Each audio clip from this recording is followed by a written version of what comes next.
क्या होंगे इस बार के चुनावी वादे? किसकी आएगी सत्ता? क्या जनता को मिलेगा सही उम्मीदवार? किसे चुनेगी जनता इस बार? किसकी बनेगी सरकार? कौन बनेगा भारत का पंतप्रधान? चुनाव की हर खबर सिर्फ डेली न्यूज पर। नमस्कार, मैं मीनल। डेली न्यूज में आप सभी का स्वागत है।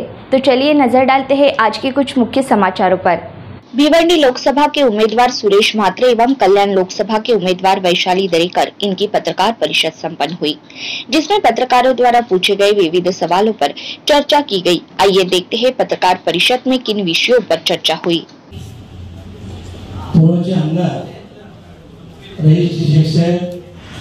यांनी राजीनामा हा त्यांच्या पक्षाच्या अध्यक्षांकडे दिलेला आहे आणि राजीनाम्यात स्पष्ट त्यांचा उल्लेख आहे। आपणही पाहिला असेल की पक्षवाढीसाठी त्यांनी असं पण जो केला होता तो त्यांनी सांगितलं होतं पक्षवाढीसाठी त्यांनी काही सूचना केल्या आहेत आणि त्या सूचना ह्या वस्तू मागे घेतल्या।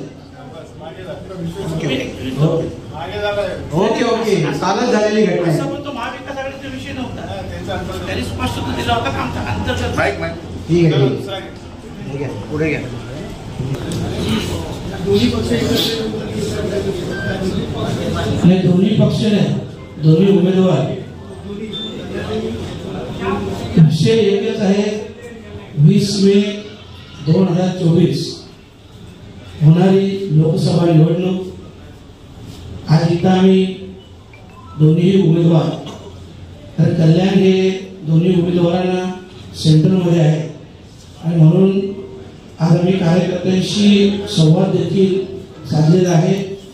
काही प्रचारासंदर्भात निवडणुकीसंदर्भात कार्यकर्त्यांना सूचना आणि नियोजन हे करण्यासाठी बैठक होती आणि त्या बैठकीनंतर साहजिकच आपल्याशी वार्तालाप अशा प्रकारचा आमचा कार्यक्रम आहे।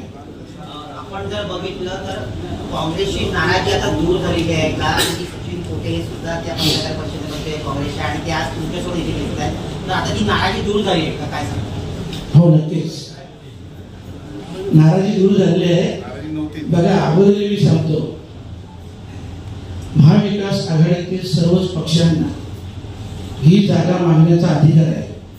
त्याच्यामुळे सगळे पक्ष जागा मागत होती, त्या पक्षाचे उमेदवार इच्छुक होते आणि ठीक आहे ना। त्याच्यानंतर सुद्धा आपल्यालाही कल्पना आहे, बरेच दिवस भिवंडी लोकसभेचा विषय होता, त्याच्यानंतर हा विषय सुटला आणि विषय सुटल्यानंतर फक्त ती नाराजी वगैरे ही सगळी संपली होती। आज कल्याण लोकसभेत मुख्यमंत्री प्रकाशन आहे, काय झालं प्रकाशन झाल्यानंतर त्याच्यावर भाष्य करेल। आम्हाला बघायचं कोणता कोणता विकास केला ते। आपण जर बघितलं तर तुमच्या आघाडीमध्ये सपा पक्ष पण सामील होता आहे का? आणि रईस शेख यांची नाराजी आहे याची आपण त्याची चर्चा करणार आहे। सपा पक्ष पहिल्यापासून इंडिया आघाडीत सहभागी आहे आणि आजही सहभागी आहे। त्यांच्या अंतर्गत नाराजीची होती ती दूर झाली। तर आज भिवंडी आवाज में आवाज आदमी साहेब आलेले आहेत, त्यांचे पक्षाचे अध्यक्ष आहेत महाराष्ट्राचे, आणि त्यांनी ती नाराजी दूर केल्यानंतर तो राजीनामा त्यांनी परत घेतला। तो आज के लिए बस इतना ही। कल फिर मिलेंगे इसी समय इसी चैनल पर। तब तक के लिए मुझे दीजिए इजाजत। धन्यवाद।